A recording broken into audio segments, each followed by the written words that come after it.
আজকে সারাদিন লাইনে আসি নাই, একটু ব্যস্ততায় ছিলাম, এজন্য লাইনে আসতে পারি নাই। দেখলাম যে আমি এই গত রাত্রে হয়তো সম্ভবত একটি ফেসবুকে পোস্ট করেছিলাম যে তাহিরি হুজুরের উপরে আক্রমণ হয়েছে। তো যে সময়ে বুঝেছিলাম এটা মনে হয় আমার কাছে সিম্পলি মনে হয়েছে তেমন কিছু না, কিন্তু না, হুজুর উনি ভিডিওর মাধ্যমে তাদের ওই আচরণের কথা বলছে। তো এখানে বাদুগরের আমার একজন ভাইজান আছে। আসলে দুঃখের বিষয়টা কি জানেন, এই যে দেখেন আমরা যাদেরকে মুরব্বী মানব,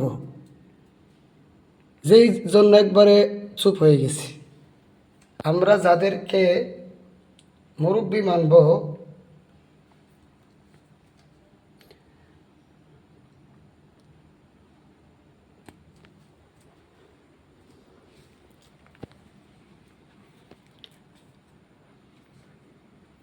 নেটটা একটু সমস্যা করতেছে।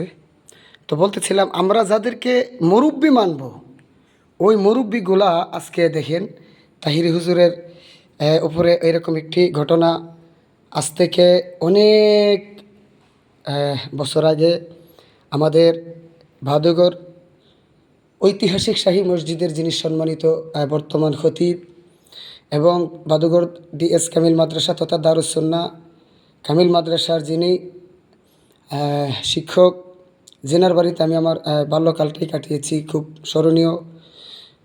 আসলে হুজুরের উপরে একবার আক্রমণ হয়েছে, নকশবন্দি সাহেবের উপর আক্রমণ হয়েছে। আরে ভাই, এগুলা কি? কারোর সাথে মতের মিল থাকতে পারে, কিন্তু এজন্য তো মেরে ফেলা ইসলাম কোনো দিক থেকে এটাকে সাপোর্ট করে না।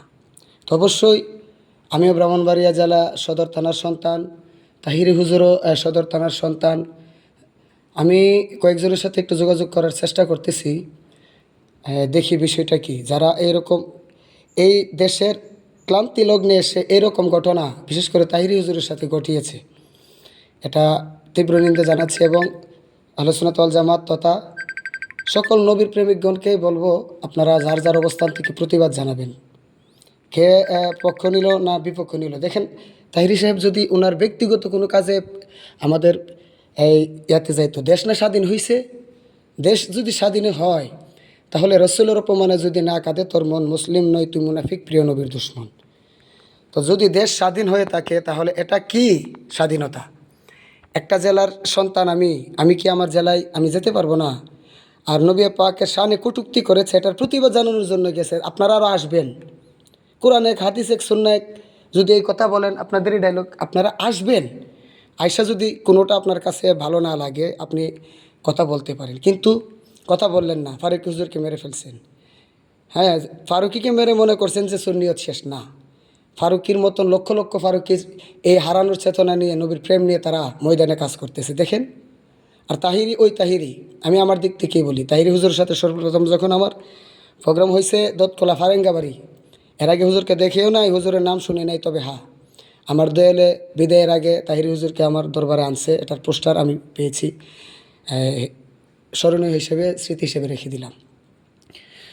বলতেছিলাম তাহিরি হুজুরের সাথে দেখা, তো এর আগের সুনিয়রটা দেখেছি তাহিরি হুজুরের দ্বারাই আর কিছু হোক বা না হোক, এই যে এখানে মাহিন আছে, তারপরে আরও আমার সাথে যারা ছোটো ভাইরা আছে তাহিরি হুজুরের ভক্তমরিদেরা, এই যে এই ছেলেগুলা ধরেন 10 জন থেকে একজন হইলেও তো বদাকিদার হয়ে যাইত। তো একজনের দিক চিন্তা করলেন না। আমার সব থেকে কষ্ট বেশি লাগতেছে, এই দুঃখেই লোক সমাজটা একটু ছেড়ে দিছি, কারণ একসাথে খায় একসাথে বসে কিন্তু পিছন দিয়ে সমালোচনা করে। তো নিজের চোখে দেখা, আপনি আমাকে মেসেঞ্জার একটা নক দিয়েন, ভাই আমার ফোনের সমস্যা, আমি 4 মাস যাবৎ শহরে যাই না, তবে আগামীকাল যাইতে পারি, একটা ফোন নিব, আমার বাটন ফোনটাও আজকে ভেঙে গেছে, এই আর কি। তো আমি তীব্র নিন্দা জানাচ্ছি এবং সকল তরিকতপন্থী সুন্নি ওলামায়ে কেরামগণকে বলবো আপনারা সতর্ক হবেন। আর মাজার ভাঙার বিষয় যদি বলেন, তাহলে আমার দরবারে অনেক শরিয়া বিরোধী কাজ হইতো, এগুলো আমি বন্ধ করে দিছি, বন্ধ করতে গিয়ে মামলা পাইছি, অনেক টাকা আমি ব্যয় করেছি। তো যে আইসা করছে তার দোষ, কোনো অলি আল্লাহগণের দোষ না। তো যারা অপকর্ম করে তাদের সাথে আপনারা কথা বলবেন, না মানলে প্রতিহত করবেন, কিন্তু অলি আল্লাহদের মাজার ভেঙে দিবেন, এটা আসলেই দুঃখজনক, নিন্দনীয় বিষয়। কারণ ইসলাম আসছে অলি আল্লাহদের দ্বারা। তো আল্লাহ পাক আমাদের সকলকে সঠিক বুঝ বোঝার মতন তৌফিক দান করুক।